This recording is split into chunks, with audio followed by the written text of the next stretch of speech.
ముందుగా first one చూసినట్టయితే భారతదేశంలోని ఏ రాష్ట్రం ఏప్రిల్ 1వ తేదీన ఉత్కల్ దివాస్ని ఇటీవల జరుపుకుంది? సో ఏప్రిల్ 1న ఏ రాష్ట్రం ఉత్కల్ దివాస్ని జరుపుకుంది అని అడుగుతున్నారు. ఒడిస్సా ఉత్కల్ దివాస్ని జరుపుకుంది ఏప్రిల్ 1న తన రాష్ట్రం ఏర్పడిన దినోత్సవం సందర్భంగా. ఎప్పుడు ఏర్పడింది ఒడిస్సా అంటే 1936 ఏప్రిల్ 1న ఏర్పడింది. ఓకేనా, ఏప్రిల్ 1న అయితే ఏర్పడడం జరిగింది ఒడిస్సా. ఇంపార్టెంట్. ఓకేనా, రాష్ట్ర ఏర్పాటు దినోత్సవాన్ని ఏమంటారు? ఉత్కల్ దివాస్ అంటారు. ఈ విధంగా కూడా అడగవచ్చు. ఉత్కల్ దివాస్గా ఏ రాష్ట్రం తన ఆవిర్భావ దినోత్సవాన్ని జరుపుకుంటుందని అడగవచ్చు. ఒడిస్సా అని గుర్తుపెట్టుకోండి. ఓకే, ప్రపంచంలోనే మొట్టమొదటి సిఎన్జితో నడిచే బైక్ను ఏ కంపెనీ విడుదల చేయబోతుంది? సో ప్రపంచంలో మొట్టమొదటిసారిగా సిఎన్జితో నడిచే బైక్ అనేది బజాజ్ ఆటో విడుదల చేసింది జూన్ 18న. ఇంపార్టెంట్. ఓకేనా, ప్రపంచంలో మొదటిసారిగా సిఎన్జితో నడిచే బైక్ను బజాజ్ ఆటో విడుదల చేసింది. నెక్స్ట్ వన్, 2024 సంవత్సరానికి అంతర్జాతీయ సంస్కృతి అవార్డుతో ఎవరు సత్కరించబడ్డారు? 24 ఇయర్కి సంబంధించి అంతర్జాతీయ సంస్కృతి అవార్డుతో మీనా చరంద సత్కరించడం జరిగింది. అంతర్జాతీయ సంస్కృతి అవార్డును ఎవరు పొందారు? మీనా చరంద 24 ఇయర్కి సంబంధించి పొందడం జరిగింది. Option 1 is the right answer. Next one,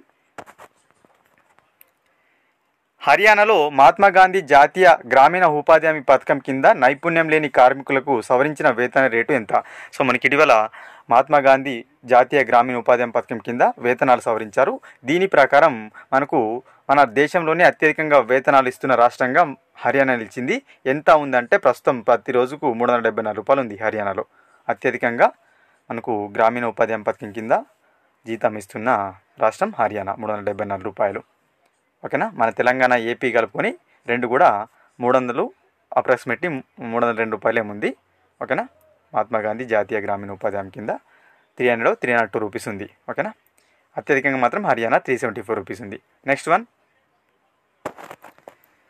electoral బాండ్ల పథకం పైన సుప్రీంకోర్టు ఇచ్చిన తీర్పులో భారత రాజ్యాంగంలోని ఏ నిర్దిష్ట ఆర్టికల్ ఉల్లంఘించడం జరిగిందని చెప్పడం జరిగింది. సో ఇటీవల చూసినట్టయితే ఎలక్ట్రల్ బాండ్లు అయితే మనం చూస్తున్నాం. సో దీనిలో భాగంగా మనకు సుప్రీంకోర్టు ఇచ్చిన తీర్పులో ఒక రాజ్యాంగంలోని ఆర్టికల్ ఉల్లంఘించడం జరిగిందని చెప్పడం జరుగుతుంది. ఏదంటే ఆర్టికల్ 19 అనమాట. సో ఈ ఆర్టికల్ 19 అనేది ఉల్లంఘన కిందకి వస్తుందని చెప్పడం జరుగుతుంది ఈ పద్యానికి సంబంధించి. ఓకేనా, option 3 is the right answer. Next one, చెట్ల పెంపకం కార్యక్రమంలో సమాజ భాగస్వామ్యాన్ని ప్రోత్సహించేందుకు వాన్ మిత్ర పథకాన్ని ఏ రాష్ట్ర ముఖ్యమంత్రి ఇటీవల ప్రారంభించారు? హర్యానా. సో హర్యానా రాష్ట్ర ముఖ్యమంత్రి వాన్ మిత్ర పథకం ఏదైతుందో చెట్ల పెంపకం సంబంధించి పథకం అయితే ప్రారంభించారు హర్యానా సంబంధించిన ముఖ్యమంత్రి. ఓకేనా, వాన్ మిత్ర. నెక్స్ట్ వన్, ఐక్యరాజ్య సమితిలో సామాజిక అభివృద్ధి కమిషన్ 62వ సమావేశానికి ఏ దేశం అధ్యక్షత వహించింది? సో మనకు యుఎన్ఓలో సామాజిక అభివృద్ధి కమిషన్ 62వ సమావేశానికి భారతదేశం అధ్యక్షత వహించింది. Option 1 is the right answer. Next one, ధ్వని ఆధారిత యాంటీ డ్రోన్ వ్యవస్థను ఏ సంస్థ అభివృద్ధి చేసింది? మోస్ట్ ఇంపార్టెంట్, ఐఐటి బిట్ అడిగే అవకాశం ఉంది. ధ్వని ఆధారిత యాంటీ డ్రోన్ వ్యవస్థను ఐఐటి జమ్మూ అభివృద్ధి చేసింది. యాంటీ డ్రోన్ వ్యవస్థ అభివృద్ధి చేసిన ఐఐటి ఏది? IIT Jammu. Option 4 right answer. Next one, ప్రపంచ హైడ్రోజన్ సమ్మిట్ 2024 ఎక్కడ జరిగింది? ప్రపంచ హైడ్రోజన్ సమ్మిట్ 24 సంవత్సరానికి సంబంధించి నెదర్లాండ్స్ వేదికగా జరిగింది. ప్రపంచ హైడ్రోజన్ సమ్మిట్ 2024 ఇయర్కి సంబంధించి నెదర్లాండ్స్ వేదికగా జరిగింది. Option 2 is the right answer. Next one, భారతదేశంలో ఉపగ్రహ ఆధారిత టోలింగ్ను ప్రారంభించేందుకు ఏ ఎక్స్ప్రెస్ హైవే ఏర్పాటు చేయబడింది? ఏ ఎక్స్ప్రెస్ హైవే మీద ఏర్పాటు చేస్తున్నారు? సో ఉపగ్రహ ఆధారిత టోలింగ్ వ్యవస్థ టోల్ ప్లాజాను మైసూర్ బెంగళూరు ఎక్స్ప్రెస్ వే పైన ఏర్పాటు చేయడం జరుగుతుంది. ఓకేనా, important. Option 1 right answer. Next one, అంతర్జాతీయ న్యాయస్థానం కొత్త అధ్యక్షుడిగా ఇటీవల ఎవరు ఎన్నికయ్యారు? అంతర్జాతీయ న్యాయస్థానంకు కొత్త అధ్యక్షుడిగా నవాబ్ సలాం గారు అయితే ఎంపిక అవ్వడం జరిగింది కొత్త అధ్యక్షుడిగా. దేనికి? అంతర్జాతీయ న్యాయస్థానానికి. Option 4 is the right answer. Next one, INSAT 3DS ఉపగ్రహాన్ని ఏ ప్రాథమిక ప్రయోజనం కోసం ఇస్రో ఇటీవల ప్రయోగించింది?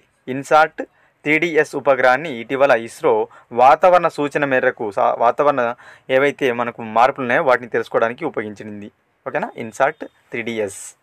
Option 1 is the right answer. Next one, దేశంలోని మొట్టమొదటి హెలికాప్టర్ ఎమర్జెన్సీ సర్వీస్ని భారతదేశంలో ఏ రాష్ట్రంలో ప్రారంభించబోతున్నారు? Most important, helicopter emergency service అనేది తొలిసారిగా దేశంలో ఉత్తరాఖండ్ రాష్ట్రంలో, సో కొండ ప్రాంతాలు ఉంటాయి కదా అటువంటి ప్రాంతాల్లో ప్రారంభించబోతున్నారు ఉత్తరాఖండ్ రాష్ట్రంలో helicopter emergency service. Option 4 is the right answer. Important. Next one, ప్రపంచ వారసత్వ ప్రదేశాల తాత్కాలిక యునెస్కో జాబితాలో మధ్యప్రదేశ్ నుంచి ఎన్ని కొత్త ప్రదేశాలు చేర్చబడ్డాయి? ఇంపార్టెంట్, 6 కొత్త ప్రదేశాలు అయితే ఈ ప్రపంచ వారసత్వ ప్రదేశాల తాత్కాలిక జాబితాలో అయితే చేర్చడం జరిగింది మధ్యప్రదేశ్ నుంచి. Option 4 is the right answer. Next one, magical healing మాంత్రిక వైద్యం పద్ధతులను నిషేధించే బిల్లును ఇటీవల ఏ రాష్ట్రం ఆమోదించింది? ఇంపార్టెంట్, ఓకేనా. ఏవైతే మాంత్రిక వైద్యం ఉందో దాన్ని నిషేధించే బిల్లును ఇటీవల అస్సాం రాష్ట్రం ఆమోదించింది తమ శాసనసభలో. Option 2 right answer. Next one, Har Ghar Jal పథకంలో భాగంగా 100% సంతృప్తతను సాధించిన మొదటి ఈశాన్య రాష్ట్రం. సో మనకు హర్ ఘర్ జల్ పథకం ఏదైతే ఉందో 100% సాధించిన రాష్ట్రం ఈశాన్య రాష్ట్రం అరుణాచల్ ప్రదేశ్ అనమాట. 100% సంతృప్తతను సాధించింది అంటే 100% అభివృద్ధి సాధించమాట, అంటే పూర్తిగా అమలు పరిచింది అనమాట హర్ ఘర్ జల్ అంటే. ప్రతి ఇంటికి కూడా నల్ల కనెక్షన్ అనేది ఇవ్వడం జరిగింది. ఏ రాష్ట్రం? ఈశాన్య రాష్ట్రం అంటే మొదటి రాష్ట్రం Arunachal Pradesh. Option 4 is the right answer. Next one, Milan నౌకదళ విన్యాసాల 12వ ఎడిషన్ ఏ నగరంలో జరిగింది? ఇంపార్టెంట్, మిలాన్ నౌకదళ విన్యాసాలు అనేవి విశాఖపట్నం వేదికగా జరిగాయి. 12వ ఎడిషన్ అనమాట ఇవి. నెక్స్ట్ వన్, ఏ దేశం ఇటీవల ఇంటర్నేషనల్ సోలార్ అలయన్స్లో చేరి 119 సభ్యదేశంగా అవతరించింది? సో మనకు మాల్టా 119 సభ్యదేశంగా అయితే అవతరించడం జరిగింది, ఓకేనా. International solar alliance. Option 3 is the right answer. Next one, అంతర్జాతీయ మాతృభాష దినోత్సవాన్ని ప్రతి సంవత్సరం ఏ తేదీన జరుపుకుంటారు? అంతర్జాతీయ మాతృభాష దినోత్సవం ఫిబ్రవరి 21. అంతర్జాతీయ మాతృభాష దినోత్సవం ఎప్పుడు జరుపుకుంటారు? ఫిబ్రవరి 21. Option 2 is the right answer. Next one, France యొక్క అత్యున్నత పురస్కారం chevalier de la Legion de హొన్నూర్తో ఎవరు సత్కరించబడ్డారు? సో మనకు ఫ్రాన్స్ యొక్క అత్యున్నత పురస్కారం చెవాలియర్ డి లా లేజియన్ అనే ఏదైతే సన్మానం ఉందో దీన్ని శశి థరూర్ గారికి అయితే రావడం జరిగిందన్నమాట. ఈ పురస్కారం చెవాలియర్ డి లా లేజియన్ అనే పురస్కారాన్ని అయితే శశి థరూర్ పొందడం జరిగింది. Option 1 is the right answer. Next one, bagless school కార్యక్రమాన్ని ఇటీవల ఏ రాష్ట్రం ప్రవేశపెట్టింది? మోస్ట్ ఇంపార్టెంట్, మధ్యప్రదేశ్ రాష్ట్రం బ్యాగ్లెస్ స్కూల్ కార్యక్రమాన్ని ఇటీవల ప్రవేశపెట్టడం జరిగింది. Option 2 is the right answer. Next one, 2023 global cyber crime నివేదికలో భారతదేశం యొక్క ర్యాంకింగ్ ఎంత? 80వ స్థానం. గ్లోబల్ సైబర్ క్రైమ్ నివేదికలో భారతదేశం 80వ స్థానంలో ఉంది 23 ఇయర్కి సంబంధించి. Option 3 is the right answer. Next one, త్రైపాక్షిక వ్యాయామమైన దోస్తీ 16 యొక్క 16 ఎడిషన్ను ఎక్కడ నిర్వహించారు? ఎక్కడ జరిగింది? మాల్దీవులు, ఓకేనా. త్రైపాక్షిక వ్యాయామం దోస్తీ 16వ ఎడిషన్ ఎక్కడ జరిగిందంటే మాల్దీవులో జరిగింది. ఇందులో ఉన్న కంట్రీస్ భారతదేశం, శ్రీలంక, మాల్దీవులు, ఈ 3 కంట్రీస్ అయితే ఈ వ్యాయామంలో పాల్గొన్నాయి. నెక్స్ట్ వన్, భారతదేశంలో అతిపెద్ద డ్రోన్ పైలట్ శిక్షణ సంస్థను ఏ సంస్థ ప్రారంభించింది? ఐఐటి గౌహతి భారతదేశంలో అతిపెద్ద డ్రోన్ పైలట్ శిక్షణ సంస్థను ప్రారంభించింది. Option 1 is the right answer. Next one, Chandigarh mayor ఎన్నికల ఫలితాలను కొట్టివేయడానికి భారత సుప్రీంకోర్టు ఏ రాజ్యాంగ ఆర్టికల్ను అమలు చేసింది? ఆర్టికల్ 42ను అమలు చేసింది. చండీగఢ్ మేయర్ ఎన్నికల ఫలితాలు తప్పు, విరుద్ధమని చెప్పి ఆర్టికల్ 42 ప్రకారం సుప్రీంకోర్టు అయితే కొట్టివేయడం జరిగింది. Option 1 is the right answer. Next one, ఏ శిఖరాగ్ర సమావేశంలో ఆఫ్రికన్ దేశాధినేతలు గాడిద చర్మం వ్యాపారాన్ని నిషేధించడాన్ని ఏకగ్రీవంగా ఆమోదించారు, అంగీకరించారు? సో మనకు ఆఫ్రికన్ యూనియన్ సమ్మిట్లో ఆఫ్రికన్ దేశాధినేతలు గాడిద చర్మం వ్యాపారం ఏదైతుందో దాన్ని చేయడం నిషేధించారన్నమాట ఆఫ్రికన్ యూనియన్ సమ్మిట్లో, ఓకేనా. నెక్స్ట్ వన్, 2030 నాటికి 1 నుంచి 5 లక్షల టన్నుల హైడ్రోజన్ ఉత్పత్తి చేయాలని ఏ దేశం లక్ష్యంగా పెట్టుకుంది? వియత్నాం. సో 2030 నాటికి దాదాపుగా 5 లక్షల టన్నుల హైడ్రోజన్ ఉత్పత్తి చేయాలని వియత్నాం టార్గెట్గా పెట్టుకుంది. Option 3 right answer. Next one, భారతదేశపు తొలి మహిళా పిచ్ క్యూరేటర్గా చరిత్ర సృష్టించింది ఎవరు? పిచ్ క్యూరేటర్ అంటే మనకు క్రికెట్లో పిచ్ ఉంటుంది కదా, సో దానికి సంబంధించిన క్యూరేటర్ అనమాట. సో దాన్ని పర్యవేక్షణ చేస్తారు. సో జసింతా కళ్యాణ్ తొలి మహిళా పిచ్ క్యూరేటర్గా భారతదేశానికి సంబంధించి చరిత్ర సృష్టించారు, తొలి పర్సన్గా నిలిచారు. Next one, national science day theme ఏమిటి? సో మనకు నేషనల్ సైన్స్ డే ఏదైతుందో ఫిబ్రవరి 28ని జరుపుకుంటాం. సో దాని యొక్క థీమ్ ఏంటంటే వీక్షిత్ భారత్ కోసం దేశీయ సాంకేతికతలు. వీక్షిత్ భారత్ కోసం దేశీయ సాంకేతికతలు అనే థీమ్తో కొనసాగింది. Option 1 right answer. Next one, science and technology bit Sikkim తొలి రైల్వే స్టేషన్ ఇది. సిక్కింలో తొలిసారిగా, ఇప్పటివరకు అయితే రైల్వే స్టేషన్ లేదు. సో తొలిసారిగా నిర్మించిన రైల్వే స్టేషన్ ఏదంటే రంగాపో అనే రైల్వే స్టేషన్ సిక్కింలో తొలి రైల్వే స్టేషన్ అన్నమాట. నెక్స్ట్ వన్, భారతదేశంతో పాటు ధర్మ గార్డియన్ సైనిక వ్యాయామంలో ఏ దేశం పాల్గొంటుంది? మోస్ట్ ఇంపార్టెంట్ 24 ఇయర్కి సంబంధించి ధర్మ గార్డియన్ సైనిక వ్యాయామంలో జపాన్ పాల్గొంటుంది. ఎక్కడ జరిగింది ఇది అంటే 24 ఇయర్కి సంబంధించి రాజస్థాన్ వేదికగా జరిగింది. ధర్మ గార్డియన్ జపాన్ భారత్ మధ్య జరిగే సైనిక వ్యాయామం. నెక్స్ట్ వన్, సుదర్శన్ సేతు భారతదేశంలోని అతి పొడవైన తీగల వంతెన ఏ రాష్ట్రంలో ప్రారంభించబడింది? సుదర్శన్ సేతు అనేది భారతదేశంలో అతి పొడవైన తీగల వంతెన ఎక్కడంటే గుజరాత్లో ఉంది.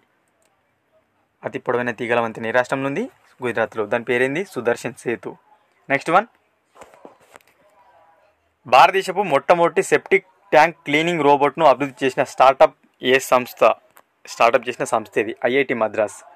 సో సెప్టిక్ ట్యాంక్ క్లీనింగ్ కోసం రోబోట్ను అభివృద్ధి చేసిన IIT Madras. Option 1 is the right answer. IIT bit most important. Next one, NITI Aayog CEO highlight చేసిన తాజా ఎన్ఎస్ఎస్ఓ సర్వే ప్రకారం భారతదేశంలో పేదరిక రేట్ ఎంత ఉంది? 5%. నీతి ఆయోగ్ తాజా నివేదికల ప్రకారం ఎన్ఎస్ఎస్ఓ సర్వే ప్రకారం భారతదేశం పేదరిక rate 5%. Option 1 is the right answer. Next one, ఇటీవల భారత సైన్యంలో మొదటి మహిళా సుబేదార్గా ఎవరు అపాయింట్ అయ్యారు? ప్రీతి రజక్. సో భారత సైన్యంలో మొదటి మహిళా సుబేదార్గా అపాయింట్ అవ్వడం జరిగింది ప్రీతి రజక్ గారు. Option 4 is the right answer. Next one, పర్యావరణ పరిరక్షణలో రికార్డు నెలకొల్పుతూ అత్యధిక సంఖ్యలో రామ్సర్ సైట్లను సాధించిన భారత రాష్ట్రం తమిళనాడు. ఓకేనా. నెక్స్ట్ వన్, స్వాతంత్రం అనంతరం తర్వాత యూనిఫామ్ సివిల్ కోడ్ ఏదైతుందో దీన్ని ఆమోదించిన మొదటి రాష్ట్రం Uttarakhand. Uniform civil service code ఏదైతుందో యూనిఫామ్ సివిల్ కోడ్ ఏదైతుందో సో దీన్ని ఆమోదించిన మొదటి రాష్ట్రంగా నిలిచింది uniform civil code. Next one, Mahatma గాంధీకి అంకితం చేయబడిన దేశంలోని మొట్టమొదటి రాగితో చేసిన బాపు టవర్ ఎక్కడ ఉంది? సో మహాత్మా గాంధీకి సంబంధించి స్మారకం అర్థంగా బాపు టవర్ని అయితే ఏర్పాటు చేయడం జరిగింది రాగితో. మొట్టమొదటి రాగి బాపు టవర్ అనేది ఎక్కడ ఉందంటే పాట్నాలో ఏర్పాటు చేశారు. బీహార్లోని పాట్నాలో ఏర్పాటు చేయడం జరిగింది. నెక్స్ట్ వన్, నాసా ఇటీవల కనుగొన్న నివాసయోగ్యమైన ఎక్సో ప్లానెట్ పేరేంటి? ఇటీవల మనకు నివాసయోగ్యంగా ఉన్న ఒక ప్లానెట్ను కనుగొంది, ఎక్సో ప్లానెట్ను నాసా. దాని పేరేంటంటే TOI-715b. TOI-715b అనే నివాసయోగ్యమైన ఎక్సో ప్లానెట్ను నాసా కనుగొంది. Option 3 right answer. Next one, Swathi పోర్టల్ను ప్రారంభించడం జరిగింది ఇటీవల కేంద్ర ప్రభుత్వం. దాని యొక్క ప్రయోజనం ఏంటంటే సైన్స్ అండ్ టెక్నాలజీలో మహిళలకు సాధికారత కల్పించడం. స్వాతి పోర్టల్ ఉద్దేశం ఏంది? సైన్స్ అండ్ టెక్నాలజీలో మహిళలకు సాధికారత కల్పించడం. Next one, clean energy innovation research మరియు స్టార్టప్ ఎకోసిస్టమ్ డెవలప్మెంట్పై సహకరించడానికి IREDAతో ఏ ఇన్స్టిట్యూట్ MOU పైన సంతకం చేసింది? క్లీన్ ఎనర్జీ రీసెర్చ్ కోసం. సో మనకు చూసుకున్నట్లయితే IREDA తోటి IIT భువనేశ్వర్ అయితే MOU చేసుకుంది, ఒప్పందం చేసుకుంది. నెక్స్ట్ వన్, నక్షత్ర సభ పేరుతో భారతదేశపు మొట్టమొదటి ఆస్ట్రో టూరిజం ప్రచారాన్ని భారతదేశంలో ఏ రాష్ట్రం ప్రకటించింది? మోస్ట్ ఇంపార్టెంట్, నక్షత్ర సభ అనే మొట్టమొదటి ఆస్ట్రో టూరిజం ప్రచారాన్ని ఉత్తరాఖండ్ ప్రారంభించింది. Option 1 is the right answer. Next one, world press freedom ఇండెక్స్లో భారత్ ర్యాంక్ ఎంత? 159. ప్రపంచ మనకు ఏదైతే పత్రికా స్వేచ్ఛ సూచిందో 24 ఇయర్కి సంబంధించి భారతదేశం ర్యాంక్ 159, 180 దేశాలలో. నెక్స్ట్ వన్, కచ్ అజ్రక్ అనేది దేనికి ప్రసిద్ధి చెందింది? ఇటీవల భౌగోళిక సూచి పొందింది. సో ఇటీవల కచ్ అజ్రక్ అనేది GI ట్యాగ్ను పొందగా ఇది దేనికి ప్రసిద్ధి చెందిందంటే సాంప్రదాయ టెక్స్టైల్ క్రాఫ్ట్ అనమాట. గుజరాత్ రాష్ట్రానికి చెందింది కచ్ అజ్రక్ అనేది. నెక్స్ట్ వన్,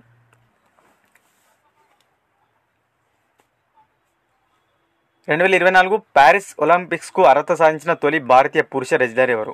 సో మనకు 24 ప్యారిస్ ఒలింపిక్స్ అయితే జరగబోతున్నాయి. దీనికి అర్హత సాధించిన తొలి భారతీయ రెజ్లర్ ఎవరు? పురుష రెజ్లర్ అంటే అమన్ సేవరావత్ తొలిసారిగా అంటే తొలి భారతీయ పురుష రెజ్లర్గా నిలిచాడు ఒలింపిక్స్కు అర్హత సాధించిన ఆ వ్యక్తిగా.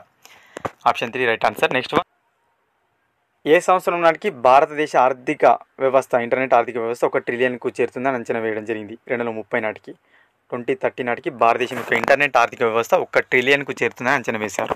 Option 2 right answer. Next one, ఐక్యరాజ్య సమితి ప్రకారం 2024లో భారతదేశం యొక్క ఆర్థిక వృద్ధి రేటు ఎంతగా అంచనా వేయడం జరిగింది? 6.9, 6.9% అనేది ఐక్యరాజ్య సమితి భారతదేశానికి సంబంధించిన వృద్ధి రేటును అంచనా వేసింది 24 ఇయర్కి సంబంధించి. ఓకే ఫ్రెండ్స్, ఇవి మనకు top 50 current affairs quick revision bits. Video కనుక నచ్చినట్లయితే లైక్ చేసి షేర్ చేయండి ఫ్రెండ్స్.